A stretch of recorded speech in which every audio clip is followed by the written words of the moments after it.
Bonjour à tous. Sébastien Bockel, chercheur en entomologie au Cérum. Et aujourd'hui, je vais vous parler de canola d'automne. Donc, pourquoi le canola d'automne? En fait, tout a commencé quand je suis tombé sur un article dans lequel il disait que canola d'automne pourrait être la prochaine troisième récolte. Dans une rotation maïs-soya, au lieu d'avoir un blé, vous pourrez le remplacer par une culture potentiellement plus rentable comme le canola d'automne.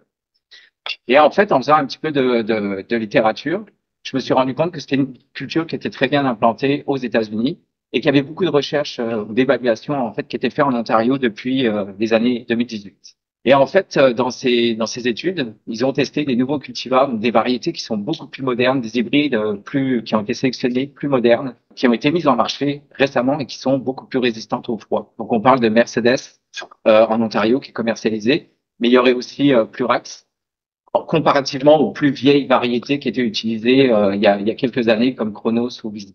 Par la suite, en faisant toujours un petit peu de littérature, on se rend compte que les rendements sont assez intéressants. On parle dans leurs études en Ontario d'une moyenne de 3 tonnes à l'hectare avec des variations de 2,5 à 4 tonnes en fonction des parcelles sur lesquelles ils faisaient des tests. Donc encore une fois, un bon potentiel de rendement pour la culture. Par contre, c'est une culture qui est très peu utilisée au Québec, notamment par les dogmes sur sa survie hivernale. Donc, les anciennes variétés étaient moins sensibles, moins résistantes au froid, donc on avait plus de mortalité. Mais par contre, c'est aussi une culture qui a beaucoup de bénéfices. Donc, on peut regarder au niveau des 5 bonnes raisons pour semer du canola d'automne. La première, ça va être la survie hivernale, notamment avec les nouvelles variétés. On a, dans des études préliminaires qui ont été conduites au Saguenay-Lac-Saint-Jean, on avait trouvé une survie hivernale de 80%, donc ce qui est quand même relativement bon. Et dans les densités de population pour lesquelles on avait très peu de canola qui avaient survécu à l'hiver. On avait une très forte compensation des plants. Donc, dans 2 dates de semis différentes, on avait environ 4 fois moins de population. Et pour autant, en fin de saison, le rendement était seulement différent de 100 kilos à l'hectare. Donc, on voit le potentiel de compensation du canola. La deuxième bonne raison, c'est que ça permet de désynchroniser le cycle des ravageurs. Donc, dans le canola, on a différents ravageurs qui vont impacter la culture, notamment les altises en début de saison, la cécidomyie du chou-fleur un peu plus tard en saison. Mais là, le fait de changer de culture, d'avoir une culture à l'hiver, on désynchronise tous ces cycles et donc potentiellement on peut avoir moins de dommages dans le canola d'automne comparativement à un canola de printemps.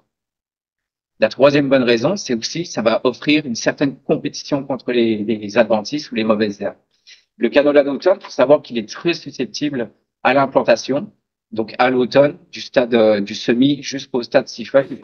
Par contre, au printemps, ça part très très vite le canola d'automne, puis ça va offrir une couverture, et donc potentiellement ça va inhiber la germination des mauvaises herbes. Encore une fois, c'est une très bonne culture qui pourrait permettre d'aider à combattre les mauvaises herbes. La quatrième bonne raison, c'est que ça favorise aussi la rotation des cultures.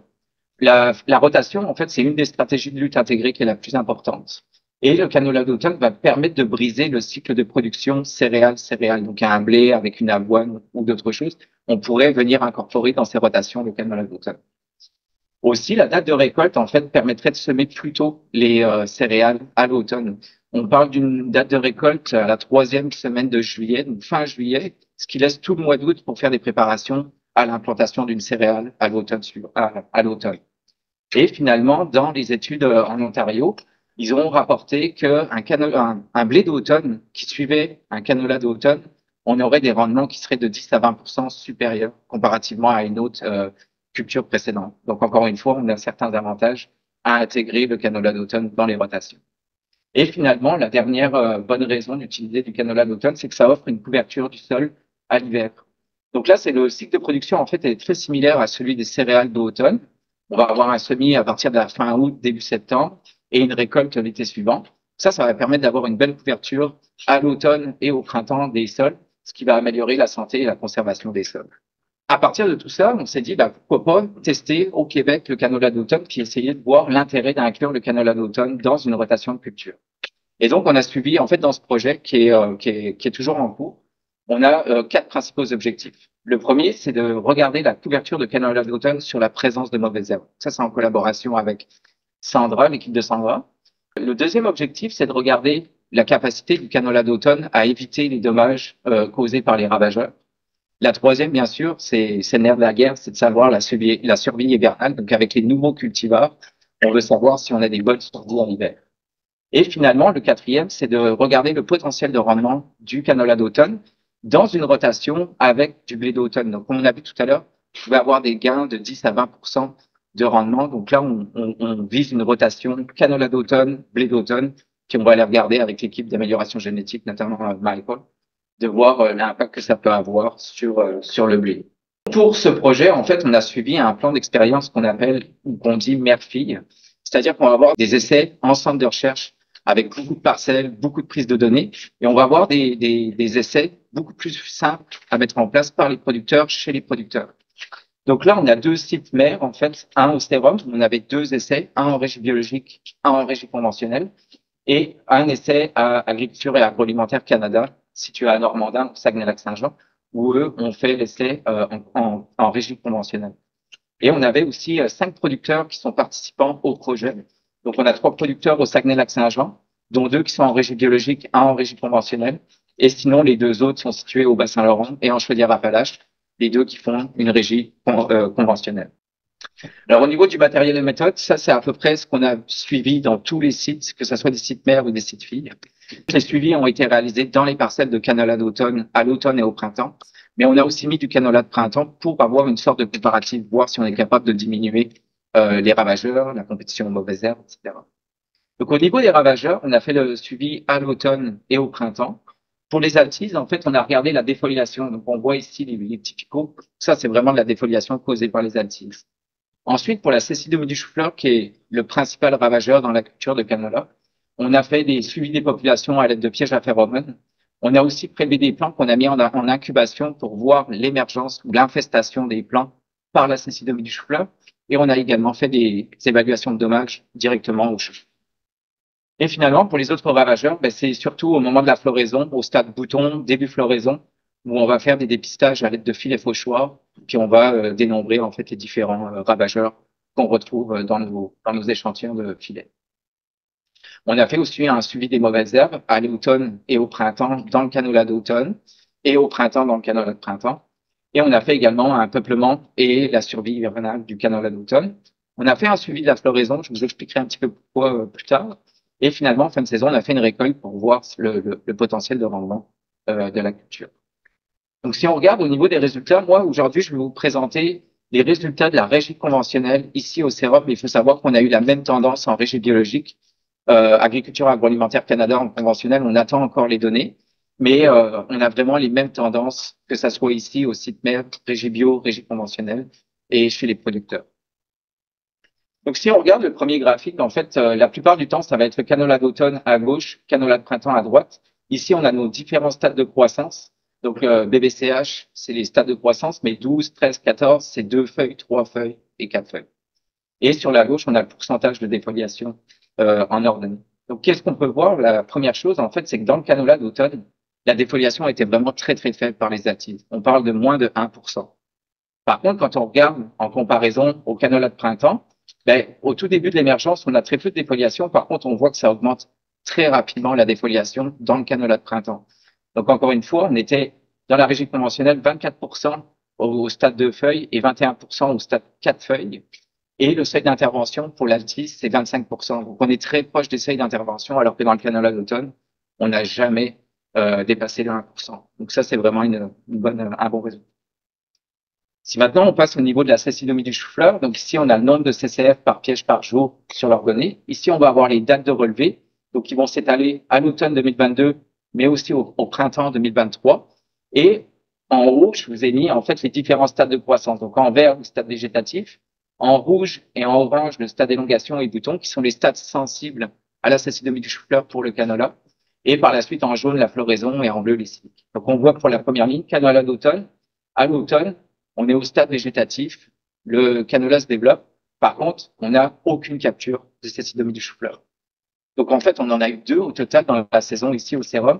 Les 2 ont été piégés à 2 journées différentes et dans des essais en régie biologique.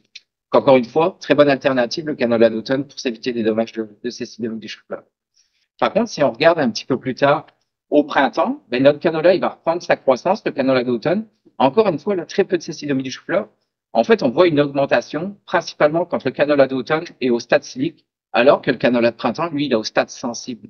Donc, les cécidomies arrivent pour le canola de printemps quand il est au stade sensible. Donc, encore une fois, on est capable d'éviter les dommages de cécidomie en utilisant le canola d'automne. Donc, on a eu un dépassement de seuil. La ligne pointillée, en fait, vous montre le seuil utilisé en Ontario, qui est de 5 cécidomies par piège par jour. Donc, on voit ici, dans le canola de printemps, on a eu un dépassement, en fait, du seuil pendant à peu près 2 semaines, pendant le stade sensible du canola. Donc, c'est ça, pendant 2 semaines. Par contre, le canola d'automne était tellement avancé, en fait, qu'il était plus sensible à la cécidémie du chou-fleur. Là, si on regarde, comme je vous disais tout à l'heure, on a fait des prélèvements de plants qu'on a mis en incubation dans des pots. Si on voit légèrement ici, c'est des racines de canola qu'on coupe, qu'on met dans des pots. Puis là, les pupes, en fait, les larves continuent de se développer. Elles vont puper dans le sol. On met un tout petit peu de sol. Puis ensuite, nous, on compte les cécidomies adultes qui émergent. Donc, on est capable de savoir les taux d'infestation. Donc, si on regarde ici, c'est nos différentes dates de récolte. Pour le canola d'automne, à gauche, canola de printemps, à droite. Et on a la proportion de plants infestés ici. Et ce qu'on voit, en fait, dans le canola d'automne, encore une fois, on avait très peu de cécidomie. On a très peu de plants qui sont infestés par la cécidomie du chou-fleur. Canola de printemps, on avait des taux d'infestation. En fait, on avait 65% de nos plants qui étaient infestés par de la cécidomie du chou-fleur. C'est vraiment beaucoup. Et on avait en moyenne 11 cécidomies par plant qui émergeaient. Donc, encore une fois, on a beaucoup de plants qui sont infestés, mais on a aussi beaucoup de cécidomies par plant. Par contre, dans le canola d'automne, on s'évite encore une fois des dommages de cécidomie. Finalement, on a fait une évaluation des dommages aux plants. Donc là, on peut voir un racème en fait qui a arrêté d'élonguer. Donc ça fait des bouquets de silique. Normalement, le canola est long, puis on a des siliques partout. Ici, ça fait des bouquets de canola. Ça, c'est vraiment des dommages typiques de cécidomie du chou-fleur. Et encore une fois, canola d'automne, on a très peu de racèmes qui sont endommagés comparativement. En fait, dans notre essai, on avait 0,3%. On a eu un seul plant qui avait des dommages de cécidomie. Alors que dans le canola de printemps, on avait 70% des plants qui avaient des dommages. Donc, encore une fois, on voit la corrélation, tu sais, 65% des plants qui étaient infestés. Là, on se retrouve avec 70% des plants avec des dommages. Et c'était 50% des plants pour lesquels on avait un dommage au racème primaire et 65% des plants qui avaient des dommages au racème secondaire. Encore une fois, la cécidomie est là, elle va aller pondre dans les plants, on se retrouve avec des dommages dans le canola de printemps, mais pas dans le canola d'automne. Maintenant, si on regarde le dépistage par filet fauchoir, donc les autres ravageurs qui, eux, vont s'attaquer plus au stade bouton, au stade floraison.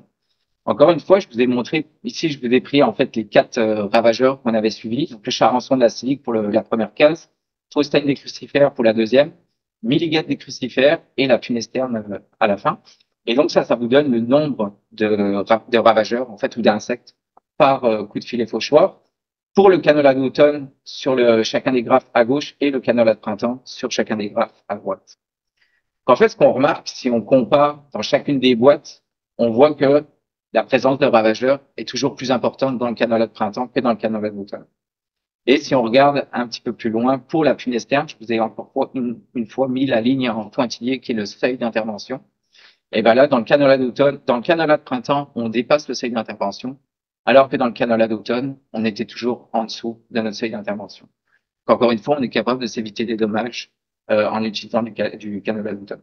Puis là, je veux juste souligner, en fait, on n'a pas trouvé de milligate des crucifères. Ici, on a très peu de milligate des crucifères. Donc, les deux données, en fait, pour le canola d'automne et le canola de printemps sont à 0. Donc maintenant, on a vu que le canola d'automne permettait d'éviter les dommages aux ravageurs, mais on veut savoir aussi la survie hivernale. Donc là, une photo vaut 1000 mots. C'est juste pour vous montrer au 20 avril 2023, quand on sort de l'hiver, le canola a repris. Puis on voit qu'on a quand même une belle couverture au niveau de la parcelle. Et donc, les taux de survie qu'on a eu ici au sérum, ça a oscillé entre 83 à 100% en fonction des différentes évaluations dans les parcelles. Ça variait en fonction des cultivars et des dates de semis. Mais la moyenne globale, en fait, de survie était de 86,2%, ce qui est très, très bon. On voit ici notre date de semis 1, date de semis 2. Pourquoi on avait fait 2 dates de semis? C'est juste qu'on voulait s'assurer d'avoir une des 2 dates qui survit à l'hiver pour faire des évaluations. Donc, il n'y a pas vraiment de comparaison à faire au niveau des dates de semis, mais on voit quand le cultivar Mercedes, donc les deux, Mercedes et Plurex, sont les nouvelles variétés qui sont commercialisées. Et Mercedes performe un petit peu mieux en termes de survie par rapport à Plurex. Mais on n'a pas fait les tests pour savoir si c'était significativement différent entre les deux variétés. Ensuite, on a fait le suivi de la floraison entre le canola d'automne et le canola de printemps. Alors pourquoi?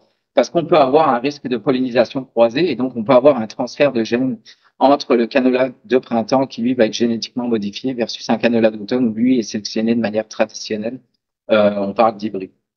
Et donc on voulait vraiment voir si on n'avait pas de croisement de la floraison pour les deux types de cultures. Donc là, je vous ai schématisé en fait les mois mai, juin, juillet, avec ici en vert le canola d'automne et ici en jaune le canola de printemps. Donc c'est le range, la plage de valeur pour laquelle on a de la floraison. Donc là, au final, on voit que on n'a aucun chevauchement de la floraison. On a presque un mois entre les deux. Donc là, on s'assure en fait qu'on va pas avoir de transfert de gènes entre le canola d'automne et le canola de printemps. Finalement, en fin de saison, on a fait une récolte pour voir les rendements. Ici, ça vous présente encore une fois pour les deux cultivars, Mercedes et Plurax, pour la date de SMI 1 et la date de SMI 2, le rendement en kilogrammes par hectare. Le rendement moyen, ça c'est dans les quadras. On l'a fait aussi à la batteuse, mais je vous présente les résultats dans les quadras. Était d'environ 2,7 tonnes à l'hectare. Donc c'est quand même bon. Pour rappel, c'était environ en moyenne 3 tonnes en Ontario. Ici, on est à 2,7. Donc encore une fois, on a une belle une culture qui permet d'avoir des bons rendements. On remarque que le rendement dans la date de SMI 1 était similaire à l'essai en régime biologique. Ça, je voulais pas montrer, mais c'est juste pour vous montrer qu'ici, la date de SMI 1 est légèrement plus basse que la date de SMI 2, les rendements. Mais ces rendements-là étaient à peu près équivalents à ceux qu'on a observés dans la régie biologique. Et ce qu'on voit aussi, c'est que Mercedes a donné un petit peu plus de rendement que Plurax, donc 3,1 tonnes pour Mercedes versus 2,7 pour Plurax. Par contre, si on considère la régie biologique, on n'a pas de différence entre les deux cultivars. Et finalement, la date de SMI 2 avait un rendement supérieur à la date de SMI 1, comme je viens de vous dire juste avant, donc qui était de 3,1 tonnes versus 2,7 tonnes. Donc tout ça, c'était les résultats qu'on a obtenus ici sur le site du Sérum. Et je voulais juste résumer en fait les résultats qu'on a eu dans les sites donc chez les différents producteurs. Donc là, les sites toujours, ça va être en comparatif par rapport à du canola de printemps. On a le site de Saint-Félicien au Saguenay-Lac-Saint-Jean, le site d'Héberville au Saguenay-Lac-Saint-Jean, on avait Kamouraska au Bas-Saint-Laurent, Sainte-Marguerite en Chaudière-Appalaches, et on avait aussi Saint-Prime au Saguenay-Lac-Saint-Jean. Par contre, on a eu 0% de survie au site de Saint-Prime, donc on n'a pas pu faire les différents suivis pour les ravageurs, la survie hivernale, etc. Par contre, ce qu'on voit en vert, ça veut dire que c'est plus bas. Donc, soit on a moins de ravageurs, soit la survie est meilleure, etc. Donc, tout ce qui est en vert, c'est que c'est meilleur par rapport à du canola de printemps. Quand c'est en rouge, c'est qu'on est moins bon dans le canola d'automne que dans le canola de printemps. Donc, si on regarde, on est quand même, d'une manière générale, avantagé à utiliser du canola d'automne que du canola de printemps. Et au niveau des rendements, là, on a eu des rendements à Saint-Félicien qui étaient très, très faibles. On parle de 555 kilos à l'hectare. Mais aussi d'Héberville, on était quand même à 1,6 tonnes. 3,050, 3 tonnes en fait à Kamouraska, puis 2,7 tonnes à Sainte-Marguerite. Donc c'est des bons rendements, similaires à ce qu'on a obtenu au Sérum. Ici au Saguenay, dans ce site, spécifiquement à Saint-Félicien, on avait énormément de mauvaises herbes. C'était de la camomille, truc que je me souviens, mais on avait énormément de mauvaises herbes, donc il y a pu avoir une compétition, ce qui pourrait expliquer pourquoi on a eu des faibles rendements.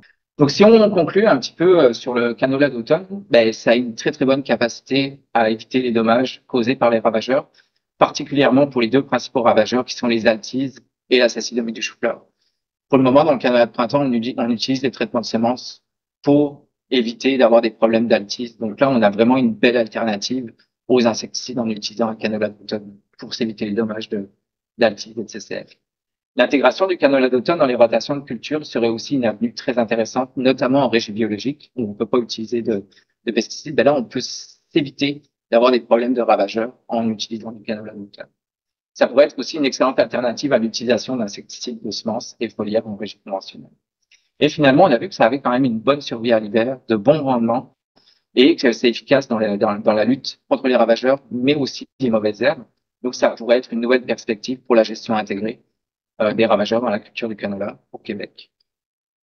Sur ce, je voudrais remercier toutes les personnes qui ont participé au projet. Donc, Calbec Consulting, c'est lui qui m'a permis d'importer les semences de canola d'automne. Donc, c'est un collaborateur qu'on a aux États-Unis, dans l'État de Kentucky, qui nous a donné, en fait, recommandé d'utiliser Mercedes et Plurax qui pourraient être commercialisés dans un futur proche en Ontario, au Québec.